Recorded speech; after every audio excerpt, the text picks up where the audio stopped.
قربانی کے احکام کے مطابق سید سیستانی دامت علی آپ کی خدمت میں پیش کر رہا تھا۔ یہاں پہ ابھی یہ سوال آتا ہے کہ قربانی جو ہے وہ 10 ذی الحج کو ہم نے کرنی ہے، وہ کس وقت ہم نے کرنی ہے؟ تو یہاں پہ روایات میں جو چیز موجود ہے اور جو سید سیستانی دامت علی نے لکھی کہ قربانی کا جو ٹائم ہے وہ جو افضل وقت ہے، اس کا بہتر ہے۔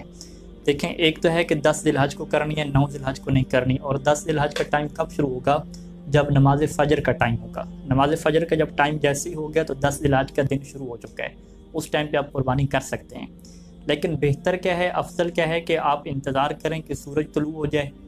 جب سورج طلوع ہو جائے پھر اتنا انتظار کریں کہ جتنے ٹائم پہ انسان عید کی نماز پڑھ لیتا ہے، یعنی عام طور پہ عید کی نماز 2 رکعت ہے تو یعنی 4 منٹ یا 3 منٹ آپ کا انتظار کریں، یعنی سورج طلوع ہو جائے تو 3-4 منٹ بعد سورج کے طلوع ہونے کے بعد جب قربانی کی جائے گی تو وہ قربانی کرنے کا افضل ترین وقت ہے اور بہتر وقت ہے۔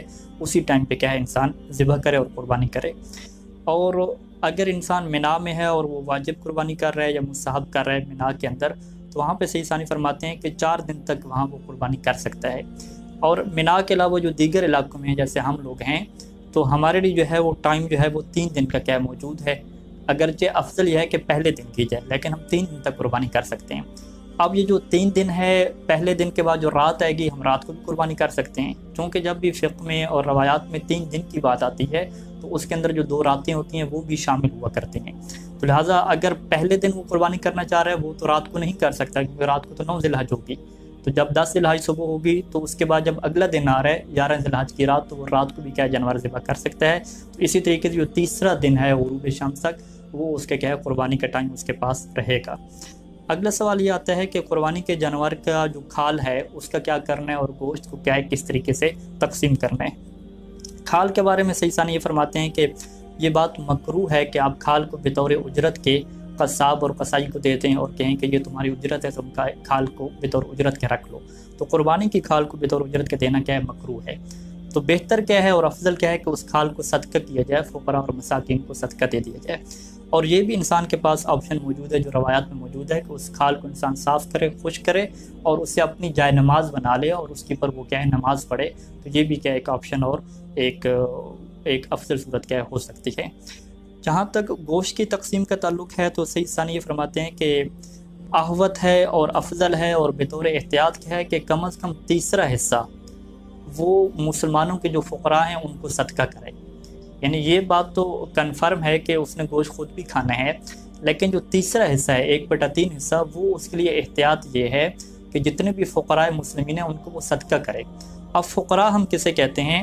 فقراء فقہ میں ہر اس بندے کو کہتے ہیں کہ جس کے پاس سال کا خرچہ پورا نہ ہو رہا ہو، یعنی وہ مہینے میں خرچہ کرتا ہو تو ہر مہینے مقروض ہو جاتا ہو۔ اگر اس کا دکان پہ کوئی کھاتا چل رہا ہے تو وہ وہاں سے وہ جو بل اپنا دیتا ہے مہینے کے بعد وہ کچھ کیا ہے وہ باقی رکھتا ہو، پھر وہ اگلے مہینے آ کے دیتا ہو۔ تو ایسے جو لوگ ہیں وہ فقراء ہوتے ہیں۔ تو انسان اپنی قربانی کا 1/3 حصہ فقراء کو دے، اور باقی جو 2 حصے رہ گئے اس میں سے جو 1 حصہ ہے، اب یہ جو فقراء کو دینا ہے اس کا صدقہ فقراء کو کرنا کیا ہے، یہ احتیاط اور افضل ہے۔ باقی جو 2 حصے ہو گئے اس میں سے 1 حصہ اپنے لیے رکھ لے، اور جو دوسرا حصہ ہے وہ جس مسلمان کو دینا چاہے اس کی کیا ہے مرضی ہے۔ اور یہاں پہ روایات کے اندر یہ بات موجود ہے کہ انسان جو ہے وہ 3 دن سے زیادہ بھی اسٹور کر سکتا ہے گوشت، اور خود بھی استعمال کر سکتا ہے، دوسروں کو بھی دے سکتا ہے۔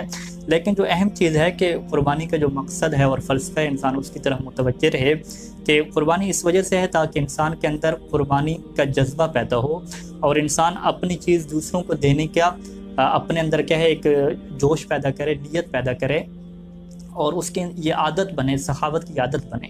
اور یہ تبھی ہو سکتا ہے کہ جب انسان اپنے گوشت کا اکثر حصہ یعنی 2/3 حصہ یا اس سے زیادہ حصہ بھی دوسروں کے لیے انسان کیا قربان کر دے، اپنے لیے بہت کم رکھے اور دوسروں کے لیے قربان کر دے، تو یہ کیا بہترین قربانی ہے۔ اس کو کہا جائے کہ واقعی اس بندے نے کیا قربانی دی ہے۔ وگرنہ تو ہم معاشرے میں کیا کہتے ہیں کہ اب سارے کا سارا گوشت خود ہی رکھ لیا تو یہ اس بندے نے قربانی کس بات کی دی ہے؟ سب اچھا گوشت خود رکھ لیا، سب اپنے کے لیے رکھ لیا، تو یہ قربانی تو نہ ہوئی، یہ تو الٹا کیا ہے اپنا فائدہ اس نے حاصل کیا۔ تو قربانی تبھی ہوگی کہ جب آپ اپنی پسند کا گوشت اپنا زیادہ تر حصہ دوسروں کو دیں گے، تو پھر کہا جائے گا کہ ہاں اب آپ نے کیا قربانی کی ہے اور اب آپ نے ایثار کیا ہے۔